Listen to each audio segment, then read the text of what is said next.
সুপ্রিয় দর্শক, সবাইকে অনেক অনেক শুভেচ্ছা জানিয়ে শুরু করছি এনটিভির নিয়মিত আয়োজন স্বাস্থ্য প্রতিদিন। আপনাদের সাথে আছি আমি ডাক্তার মোনা তাহসিন। আজ আমরা কথা বলবো মিডল এজ ক্রাইসিস নিয়ে। এই বিষয়টি নিয়ে আলোচনার জন্য আমাদের সঙ্গে আছেন একজন বিশেষজ্ঞ চিকিৎসক। চলুন অনুষ্ঠানের শুরুতেই পরিচিত হয়ে নেই আমাদের আজকের অতিথির সাথে। ডাক্তার মেজর খসরুজ সামাদ 1967 সালের আগস্ট মাসে রাজশাহী জেলায় জন্মগ্রহণ করেন। তিনি 1992 সালে রাজশাহী মেডিকেল কলেজ থেকে MBBS ডিগ্রি অর্জন করেন। এরপর তিনি চিকিৎসা বিজ্ঞানে উচ্চতর এমফিল ডিগ্রি লাভ করেন।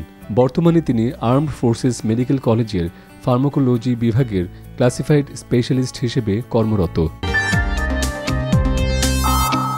স্যার, আপনাকে অনেক অনেক শুভেচ্ছা এবং স্বাগত আমাদের আজকের অনুষ্ঠানে। জি, ধন্যবাদ। স্যার, আজ আমরা একটি ভিন্ন টপিকে আলোচনা করতে যাচ্ছি, সেটি হচ্ছে মিডল এজ ক্রাইসিস। তো স্যার, এই মিডল এজ ক্রাইসিস বলতে কি বোঝায় এটি জানবো। তার আগে যদি একটু আপনি আমাদের জানাতেন যে মিডল এজ বলতে কোন এজ ডিউরেশনকে বোঝানো হয়েছে? মানুষের জীবনে কতগুলি বয়স থাকে। আমরা যদি বাংলায় বলি শৈশব, কৈশোর, তারুণ্য, প্রৌঢ়, বার্ধক্য, ঠিক এইগুলিকেও নিউমেরিক্যাল যদি আমরা ফেলি তাহলে পারে 40 থেকে 65। আবারও বলছি 40 থেকে 65 হলো মিডল এজ। আসলে এটা ছিল 40 থেকে 60, যেহেতু আমাদের লাইফের এক্সপেক্টেন্সি অনেক বেড়ে গেছে, সেই প্রপোর্শনটা বাড়িয়ে সংশোধনে 40 থেকে 65 করা হয়েছে। তাহলে মিডল এজে আবার কি বিশেষত্ব আছে? সাধারণত 40 থেকে 65 বয়সে মানুষের জীবনে ব্যাপক ধরনের পরিবর্তন দেখা যায়। এইটি বয়সে অনেকেই তাদের চাকরিটা শেষ হয়ে যায়, রিটায়ারমেন্টে চলে যান। রিটায়ারমেন্টে চলে যাওয়ার পরের দিন থেকেই তার জীবনের প্রোফাইল পুরোটাই বদলে যায়। আগে তার যেরকম নিশ্চিত একটা উপার্জন ছিল, ওটি বন্ধ হয়ে যায়। তিনি যতটুকুতেই ক্ষমতাতে ছিলেন, যে চেয়ারে ছিলেন, সেটি বন্ধ হয়ে যায়। পাওয়ার প্র্যাকটিসের যে আনন্দ, সেটি বন্ধ হয়ে যায়। আগামী দিনটা যে তার নিশ্চিত গাড়ি আসবে বা তাকে অফিসে নিয়ে আসবে, সেটি বন্ধ হয়ে যায়। অফিস টাইমে একটা চমৎকার একটা এনভায়রনমেন্ট পাবে, অফিস কাটাবেন, সেটি বন্ধ হয়ে যায়। তারপর আগে তিনি এখানে থাকার কারণে তার পুত্র, তার সন্তান, তার স্ত্রী একটা পরিচয় ছিল যে অমুকের স্ত্রী বা অমুকের পুত্র বা অমুকের কন্যা, ওই পরিচয়টি বন্ধ হয়ে যায় কারণ তিনি নিত্য বছরে অবসরপ্রাপ্ত হয়ে গেছেন। তাহলে আমরা দেখতে পাচ্ছি যে এই সামগ্রিক বিষয়ে একটা অনিশ্চয়তার ভেতরে, যে ভদ্রলোক গতকালকেও ছিলেন না, আজকে অবসরের সাথে সাথে এই ঘটনাগুলি ঘটে। এটা খুবই দৃশ্যমান একটা ব্যাপার। এবার দেখা যাক যে এর সাথে সাথে কিছু আর কি ঘটে। যখন উনি অবসর শুরু করলেন, তখন এইটা দীর্ঘদিন যদি উনি আর একটা কোনো ভালোভাবে চাকুরির সাথে বা মানি আর্নিংয়ের সাথে যদি যুক্ত না হতে পারেন, তাহলে যে আর্থিক নিশ্চয়তা এটা কমতে থাকে এবং তার সঞ্চয়ের যে স্থিতিটা ছিল এটাও ফিকে হতে থাকে, তার সঞ্চিত টাকা কমে যেতে থাকে। তার মানে তাকে অনিশ্চয়তা আরও বেশি পেতে থাকে। এবং তার পুত্র, তার কন্যা, তখন বলতে হয় যে পুত্র একটা চাকরিতে ঢুকতে পারলো কি পড়াশোনা শেষ করলো, অর্থাৎ জীবনের নিশ্চয়তার যে ধারা সেটির ভিতরে ঢুকতে পেরেছে কিনা, এটা তাকে চিন্তায় পেয়ে বসে। ইউজুয়ালি আমাদের জব মার্কেট খারাপ, সারা বিশ্বজনীন, পড়ালেখার ভিতরে একটা ইনসিকিউরিটি। সুতরাং উনি সাথে সাথেই ছেলেকে যে খুবই তার পরিণত একটা জায়গাতে চলে গেছে, পড়াশোনা শেষ করেছে, এটা খুব কম পাওয়া যায়। আবার একইভাবে আমাদের দেশে সাধারণত ধরা হয় যে সৎপাত্রে কন্যা দান করো, তাহলে কন্যা ভালো থাকবে। প্রাথমিকভাবে বিয়েটাকে একটা নিরাপত্তার মানদণ্ড অনেক ক্ষেত্রেই ধরা হয়, মানে আংশিক সত্যও বটে। তো এটিও ঠিকভাবে হতে পেরেছে কিনা, এই অনিশ্চয়তা থাকে। আমরা পত্রপত্রিকায় দেখি এটা আংশিক সত্য, সেটি হলো এক্সট্রা ম্যারিটাল অ্যাফেয়ার। দেখা যায় যে কিছু যেন সুরটা একটা আলগা হয়ে গেছে, পারস্পরিক বন্ধনটা যেন একটু কমে গেছে, পারস্পরিক ভালোবাসাটা যেন একটু কোথায় ফিকে হয়ে গেছে। এমনকি খুব দৃশ্যমানভাবে আমরা পত্রপত্রিকায় দেখি যে এক্সট্রা ম্যারিটাল অ্যাফেয়ার অনেকে জড়িয়ে পড়েন। যিনি করতেন, বাড়ির কর্তা, তিনি নিজেই জড়িয়ে যাচ্ছেন অথবা তার স্ত্রী জড়িয়ে যাচ্ছেন। যিনি জড়িয়ে যাচ্ছেন, সঙ্গত কারণে তার ভেতরে একটা ডাইলেমা কাজ করে যে আমি তো আর একটা অনিশ্চয়তার ভেতর পড়লাম, তাহলে নতুন করে কি আমি ওই জীবনটাকে আমি ছিন্ন করব, আবার নতুন তার জীবনকে শুরু করব? তাহলে আগের জীবনের থেকে নতুন জীবনটা কি ভালো হবে না খারাপ হবে? তো উনি তো মতো একটা দান্দিকতার ভেতর ঢুকে যান। আর যদি তার স্ত্রী এরকম পড়েন, তাহলে তিনি এক ধরনের অপরাধ বোধে ভোগেন যে নিশ্চয়ই তার ভেতরে এমন কোনো যোগ্যতা বা এমন কোনো ঘাটতি ছিল, তার ভালোবাসা বা আন্তরিকতা বা যে কোনো কিছুই হোক, যে ঘাটতি ছিল, যে এত বছর পর তার এই সুন্দর যাপিত জীবন, এটার ভেতরে একটা দাগ পড়ে গেল এবং তার স্ত্রী তাকে ছেড়ে চলে গেলেন। এবার আসা যাক যে আর একটা স্পিরিচুয়াল একটা ঘটনা ঘটে, যে মৃত্যু ভীতি আমার আপনার সবারই আছে, একদিন অনিবার্যভাবে মৃত্যু হবে। তো আমরা যতদিন ভাবে একদিন করে এগাই ততদিন কিন্তু আমার মৃত্যুর মৃত্যুর কাছে আসে। কাছাকাছি যায়। উনি আয়নার সামনে যখন দাঁড়ান তখন দেখেন চুল পাকা, দাড়ি পেকে গেছে এবং চামড়া ঝুলে গেছে।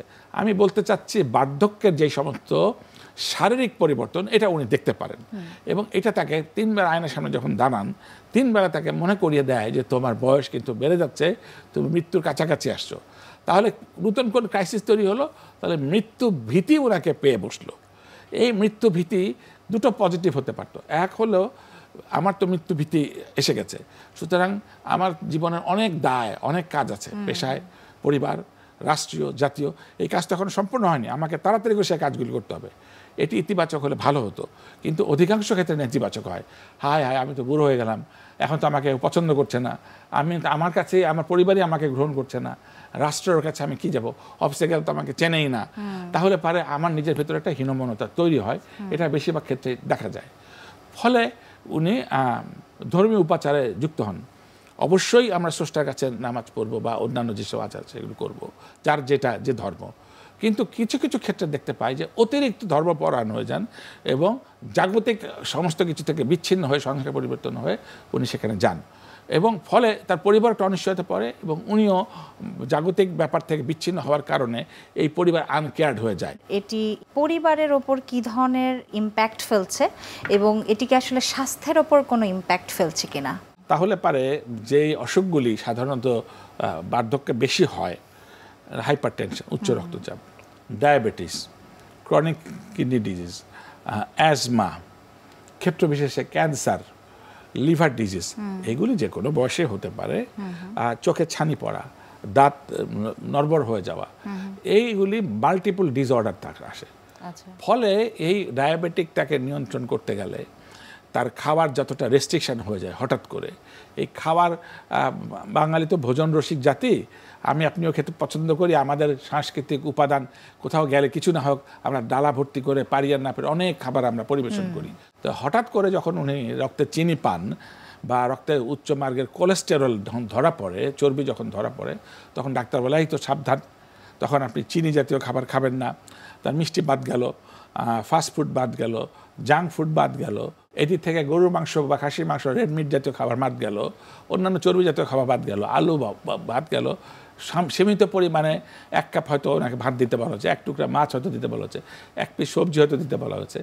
এই যে ব্যাপক খাবারের পরিবর্তন, এটা উনি নিতে পারেন না। যে গতকালকে আবার এক টেবিলে বসেছেন যিনি ওই বার্ধক্যজনিত রোগ পাশাপাশি এই ডায়াবেটিক, সবাই একই খাবার খাচ্ছে কিন্তু ওনার জ্বালা আলাদা একটা খাবার দেওয়া হচ্ছে, এটি ওনাকে আরও মনোপীড়ার কারণ দেয়।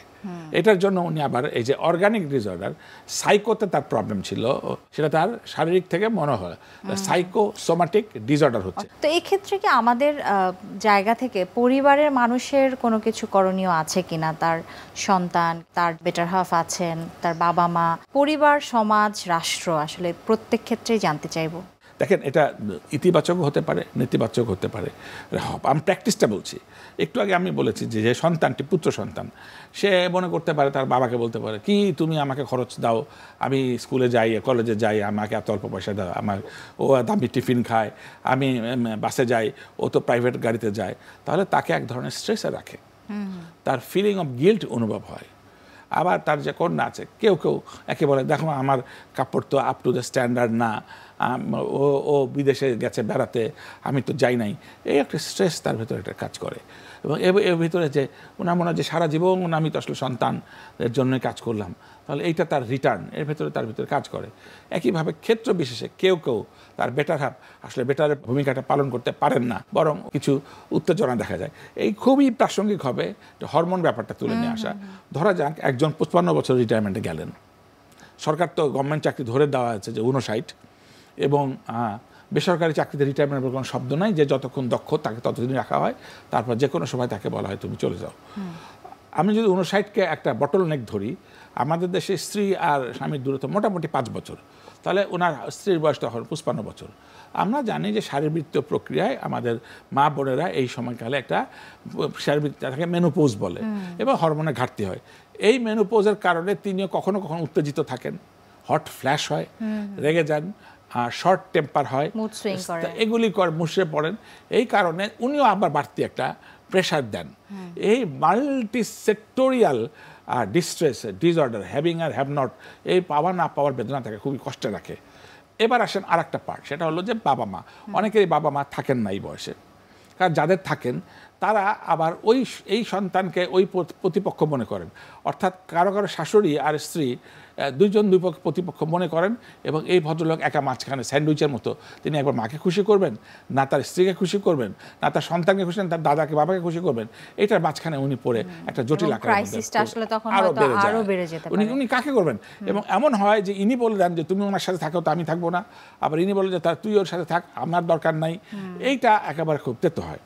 এবার আসলে ইতিবাচক দিকের কথা সম্ভবত আপনি বলছেন, আমি ধরে নিই যে দৃশ্যত এটা একটা ছোট ছোট বিচ্ছিন্ন ঘটনা। আমাদের প্রত্যাশার জগৎটা কি?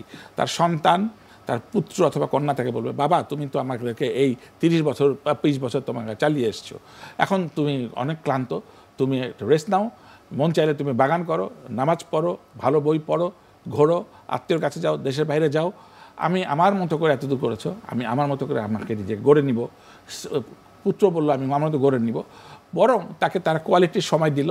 তার স্ত্রী বলল যে আমরা তো একসাথে থাকছি, যা হয়েছে না খেয়ে তো আমরা মারা যাব না, ইনশাল্লাহ আমরা থাকবো, তাহলে আমরা আসো কোয়ালিটি টাইম করি। তখন পরিবার মিলে যদি কোথাও ঘুরতে গেলেন, একটা সিনেমা দেখলেন, একটা বই নিয়ে তারা আলোচনা করলেন, সদ্গ্রন্থ পাঠ করলেন, তাহলে পারে, এবং কোয়ালিটি খাবার খেলেন, একসাথে আনন্দ করতে পারেন, তাহলে পারে এটা অনেকটাই। একেবারে আপনি চমৎকার বলেছেন স্যার।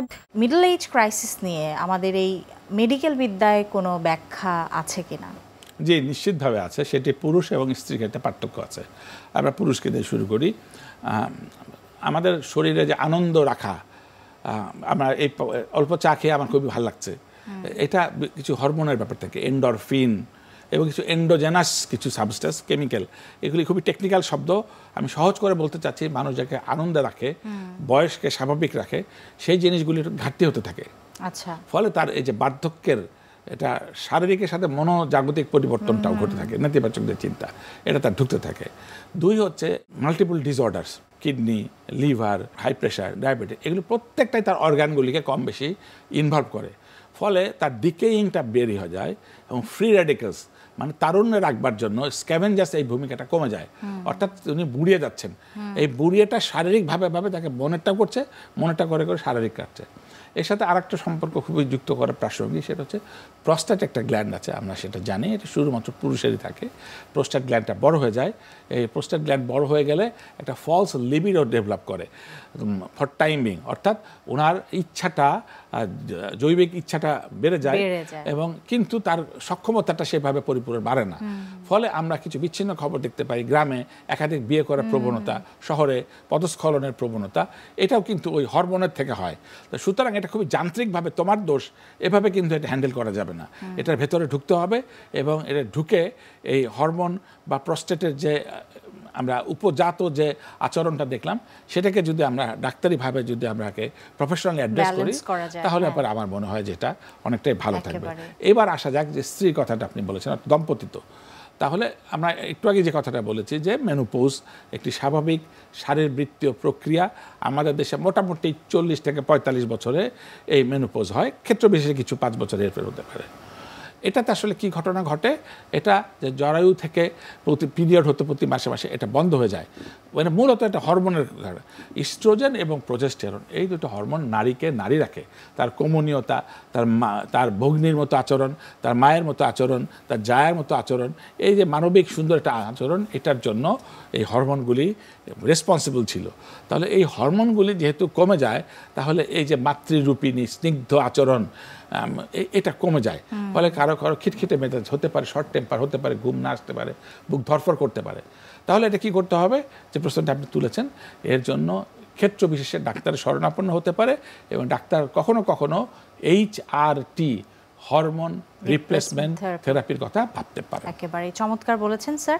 অনুষ্ঠানে এ পর্যায়ে আমাদের দর্শকদের আমরা বিভিন্ন খাদ্যের পুষ্টি গুণাগুণ সম্পর্কে জানিয়ে আসব। সুপ্রিয় দর্শক, দেখছেন স্বাস্থ্য প্রতিদিন। অনুষ্ঠানে এ পর্যায়ে চলুন দেখে নেওয়া যাক বিভিন্ন খাদ্যের পুষ্টি গুণাগুণ সম্পর্কে আমাদের পুষ্টিবিদের কাছ থেকে। শরীর ম্যাজমেজে লাগা, মেজাজ খিটমিটে হয়ে যাওয়া, কোনো কাজে ভালো লাগছে না, কিছু সময় পরপরই ক্লান্তি যেন পিছু ছাড়ছে না। এই জাতীয় সমস্যা অনেকের মধ্যেই দেখা দিয়ে থাকে। এই জাতীয় সমস্যার পাশাপাশি শরীরে মাংসপেশিতে ব্যথা, শরীরে হাড়হাড্ডিতে ব্যথা, এই লক্ষণগুলোও যদি প্রকাশিত হয় তাহলে অবশ্যই চেক করে নিতে হবে শরীরে ভিটামিন ডি এর ঘাটতি রয়েছে কিনা। কারণ বেশিরভাগ ক্ষেত্রেই ঢাকা শহরে পাশাপাশি যাদের গায়ে পর্যাপ্ত পরিমাণে সূর্যের আলো লাগে না তাদের ক্ষেত্রে এই জাতীয় লক্ষণ প্রকাশিত হতে পারে। এর অন্যতম কারণ হতে পারে শরীরে ভিটামিন ডি এর ঘাটতি যদি তৈরি হয় তাহলে এই লক্ষণগুলো দেখা দিতে পারে। আর ভিটামিন ডি এর পরিমাণ যদি অনেক বেশি কমে যায় তাহলে কিন্তু অস্টিওপোরোসিস বা অস্টিওআর্থ্রাইটিস এই জাতীয় সমস্যাও দেখা দিতে পারে। সেক্ষেত্রে অবশ্যই গায়ে পর্যাপ্ত পরিমাণে সূর্যের আলো লাগাতে হবে। কখন সূর্যের আলো লাগাবেন? সকাল 10টা থেকে দুপুর 2টার মধ্যে 20 থেকে 25 মিনিট গায়ে সূর্যের আলো লাগাতে হবে।